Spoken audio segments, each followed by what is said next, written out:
Part of the money that raised the Eiffel Tower came from a French bank that was draining Haiti of its income so that former slave owners in France could be paid, while Paris prepared a monument to show off modern progress and liberty.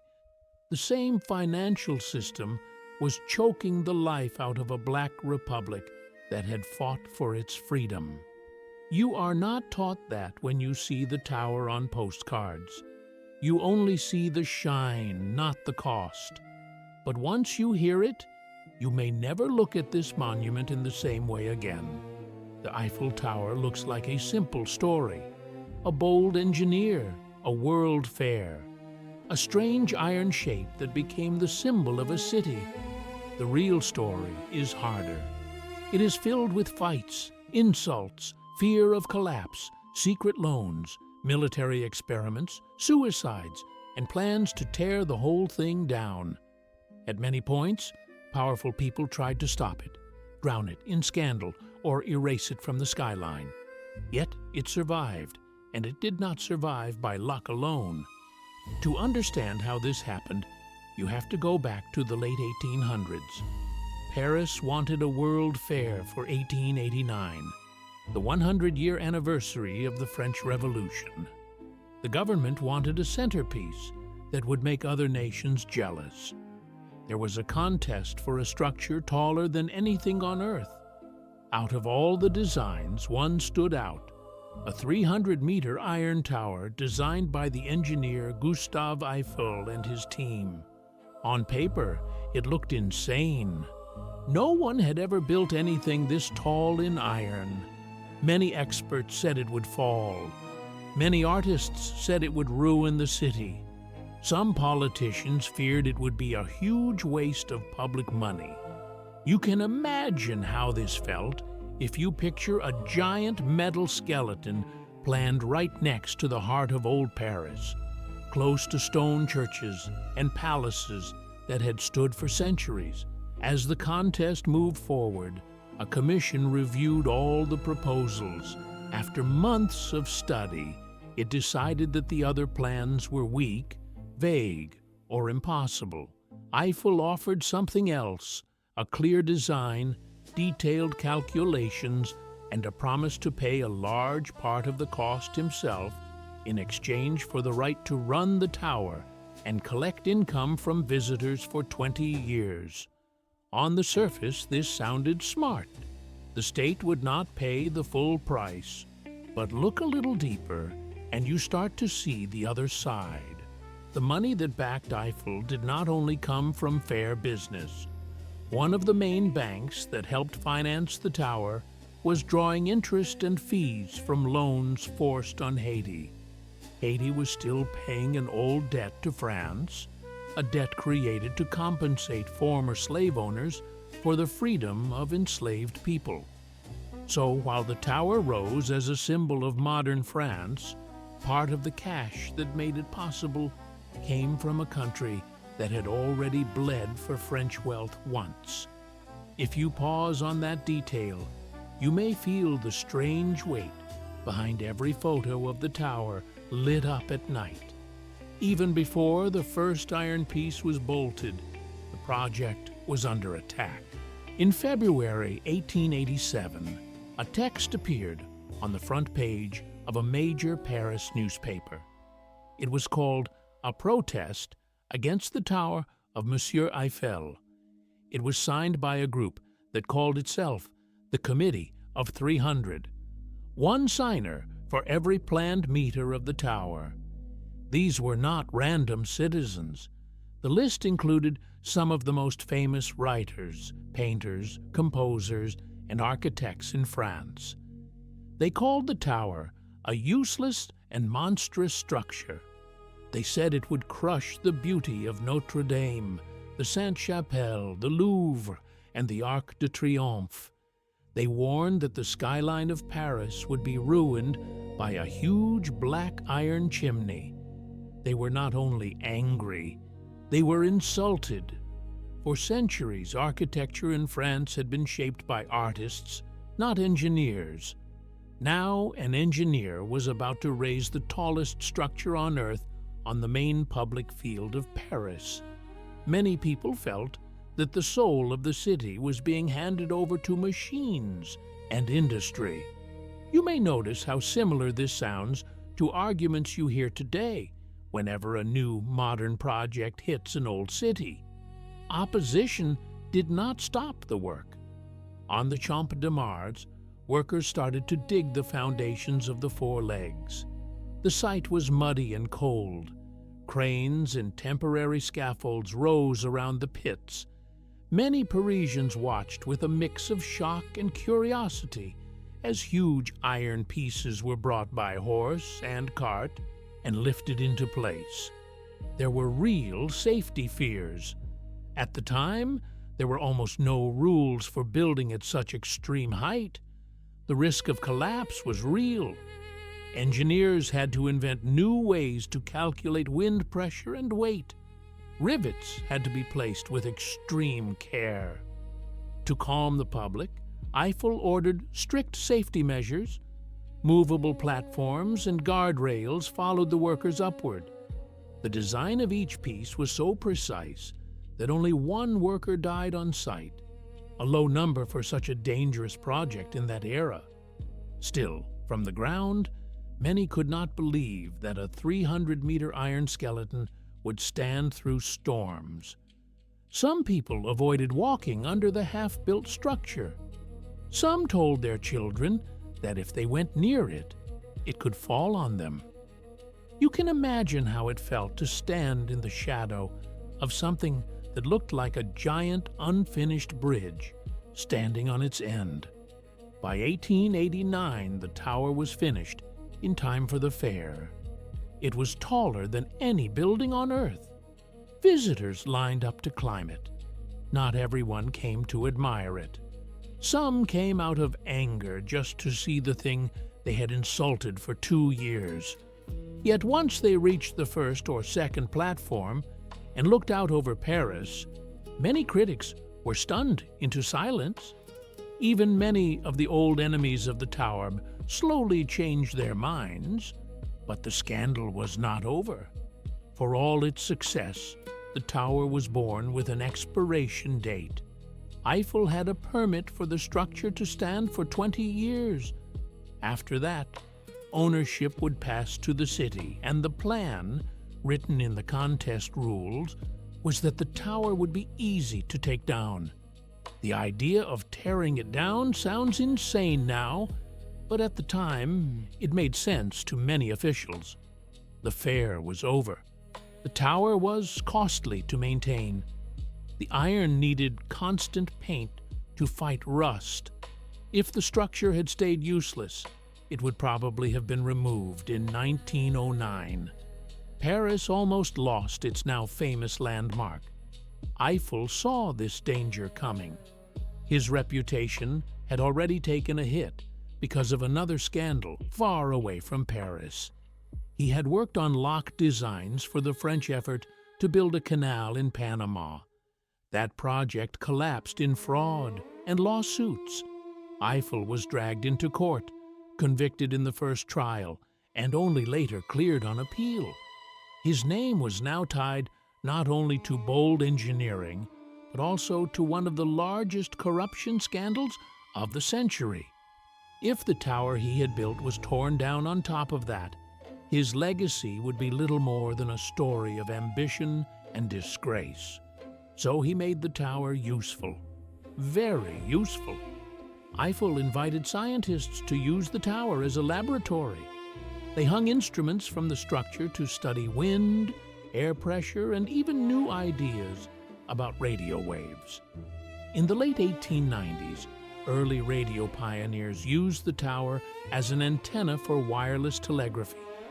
Messages in Morse code were sent between the tower and other points in Paris, and then across longer and longer distances. By 1909, a permanent underground radio station was built near the south leg of the tower. Thick cables ran up into the iron frame. From above Paris, signals could cross borders and oceans. Every new experiment made the tower harder to remove. The structure was no longer just a fair souvenir. It was now a high platform for science, timekeeping, and radio. You can see how this changed the meaning of the tower. On the surface, it was a tourist attraction. Hidden inside, it was slowly turning into a tool of the state. When war came in 1914, that hidden role became critical. At the start of the First World War, the French military placed a strong radio transmitter on the tower. It sent messages to faraway bases and intercepted German signals. During the Battle of the Marne, signals sent from the tower jammed German radio communication and helped block a major attack on Paris. At that moment, the iron structure that so many had called useless became part of a real war. The details of those transmissions were secret at the time.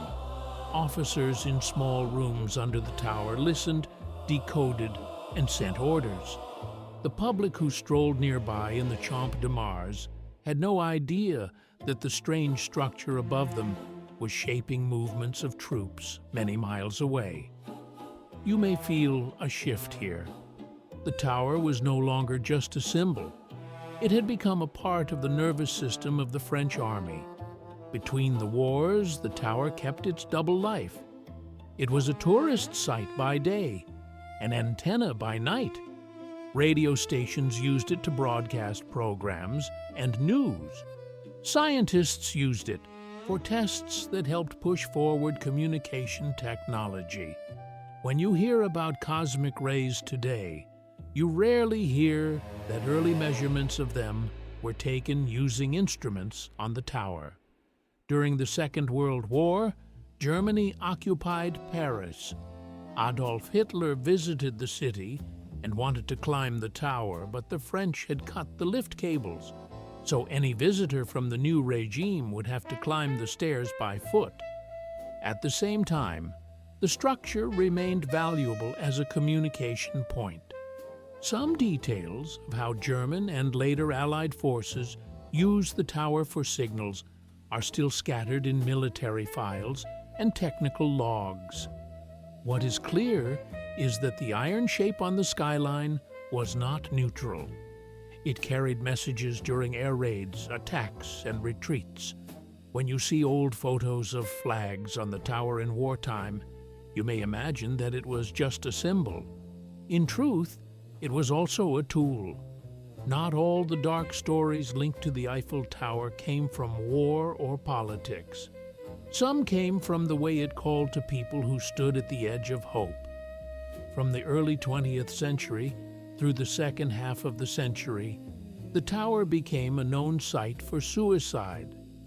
A study of records from the Paris police between 1950 and 1989 examined dozens of cases of people who climbed the tower and jumped. Most of these names never made headlines. They were small mentions in local papers or notes in police files. Many were people facing deep personal crises. Some left notes, some did not. Today, barriers and safety nets and guards reduce the risk, but the long, quiet record of lives ending at this site forms a hidden shadow under the famous shape. One case did make the news worldwide. In 1912, a tailor named Franz Reichelt invented a coat that he believed could work as a parachute for pilots forced to jump from planes. He asked for permission to test his design from the first platform of the Eiffel Tower. Officials thought he would use a dummy. At the last moment, he chose to jump himself. The parachute did not open. He fell and died in front of a crowd. Cameras filmed his last walk to the rail. Newspapers called him the Flying Tailor. You may picture that scene in your mind. The cold air. The crowd was waiting. The belief, for 1 second, that history was about to see a new form of flight, followed by silence and horror. It is one of the most direct tragedies tied to the tower yet it is rarely mentioned in tourist guides. The tower has also been a center for crime in more indirect ways. In the 1920s, a con artist named Victor Lustig used the image of the tower to pull off one of the most famous scams in history. He pretended to be a French official and convinced a scrap metal dealer that the Eiffel Tower was going to be torn down and sold for scrap. He even hinted that he would accept a bribe to push the deal through. The victim paid a large sum, only to learn that the sale was fake. Lustig fled the country and later tried a similar trick again. Think about what it means that such a lie was even possible. The idea that the tower was just a big pile of iron that the state might quietly sell. It shows how unsure the future of the structure still seemed. Not long before, it had almost been demolished for real. The scam only worked because the story felt believable at the time. Behind the famous view, there are also physical spaces around and under the tower that most people never see. Under the Champ de Mars, near the legs of the structure, small bunkers and radio rooms were built as early as 1909. During the World Wars, these underground rooms were used for secret calls, coded messages, and, in some cases, listening posts. Many of the logs and reports from those operations were locked away in military archives for decades. While a visitor on the upper deck looks out over the city and takes photos, they are almost never told that they are standing above old concrete rooms where officers once listened for signals that could decide the fate of thousands of people. The dark side of the tower is not only about death or war. It is also about who paid, who gained, and who was pushed aside. When you follow the money lines behind the project, you see the strange link between this monument and the suffering of Haiti. French banks that helped fund the tower were making huge profits from unjust debts forced on Haiti. Those debts took a large share of the young nation's export taxes and slowed its ability to build schools, hospitals, or basic services. While Parisians admired the new Iron Tower and called it a symbol of modern France, Haitian workers were sending crops abroad and watching much of their country's income sail away to pay old demands of former slave owners and their banks. You may feel a tension here. The tower is sold as a symbol of liberty and progress, but at the time of its birth, part of the system that fed it was holding another country in a financial trap. When you see the tower now in films and ads, you can choose whether you carry that fact with you or let it fade. Even the man behind the tower carried his own scandals. Gustave Eiffel was praised as a genius of metal, but the Panama Canal corruption case nearly ruined him.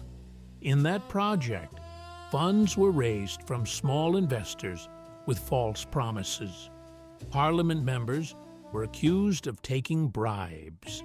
Eiffel was charged with misuse of funds and sentenced in the first trial, though that sentence was later canceled on appeal. For many people at the time, the name on the tower did not only stand for elegant engineering, it also stood for the risky marriage of big money, politics, and public works. If you lived in Paris in the 1890s, you might have looked at the tower and thought less about romance and more about how power and wealth can twist public projects. Over the decades, the image of the Eiffel Tower softened. It appeared on postcards, tourist handbooks, and chocolate boxes. Films used it as a quick way to show that a story was set in Paris. You may have noticed how the tower is used as a kind of logo now, a shortcut for beauty and love. Yet even in its softest form, the structure kept its hard roles. It served as a high point for television antennas in the mid-20th century. Signals for television and radio still pass through equipment on the tower today. Security has also become tighter as the tower turned into a target. It has faced threats, bomb scares, and forced evacuations. Guards, cameras, and metal barriers now form another invisible layer around it. When you walk under the legs today, you may feel safe and open, but you are also inside a tight net of control, right under a structure that has always been tied to state power. There is another quieter story that hides behind all this. For many years, accidents and small deaths around the tower were mentioned once in the local press and then forgotten. Workers who fell during repairs, people crushed by equipment on delivery, visitors who had heart attacks climbing the stairs. Those lives do not form part of the bright story told to tourists. Instead, they live in old hospital registers, police reports, and family memories. If you think about it, this is true for most big monuments, but with the Eiffel Tower, the contrast feels sharper because the official image is so light, almost playful. The truth underneath is much heavier. The protests of 1887 also left a mark that is easy to miss today. Even after the tower became popular, a part of the French art world never fully accepted it. They saw it as a victory of industry over art, of engineering over tradition. The artists who signed the protest warned that the tower would dwarf every older monument in Paris and turn the skyline into a nightmare. They were wrong about the nightmare, perhaps, but they were right about one thing. The tower does dominate. Anywhere you stand in central Paris, the iron shape pulls your eye. In that sense, their fear came true. One modern object rewrote the way people see the whole city. Through all these storms, the tower survived. It survived the near demolition in 1909. It survived 2 world wars. It survived scandals tied to its creator and to the banks behind it. It survived being used for secret operations, for scams, for risky stunts, and for lives ending by choice or by mistake. Today, millions of people climb it every year. They bring cameras, phones, and travel dreams. Many of them never hear about Haiti, never hear about Franz Reichelt, never hear about German signals jammed during a battle that saved Paris, never hear about the protests, the lawsuits, the corruption cases in which Eiffel had to defend his name. You may ask yourself why these parts of the story are so quiet. It is easier to sell romance than it is to sell a complex truth. So what is the Eiffel Tower now? It is many things at once. It is a tourist site, a money machine for the city, a bar tassea, broadcast pole, a place of memories, and a landmark used by millions of people as a backdrop for happy photos. It is also a monument whose roots stretch into protests, colonial debt, financial scandal, war, suicide, and secret work done in rooms with no windows.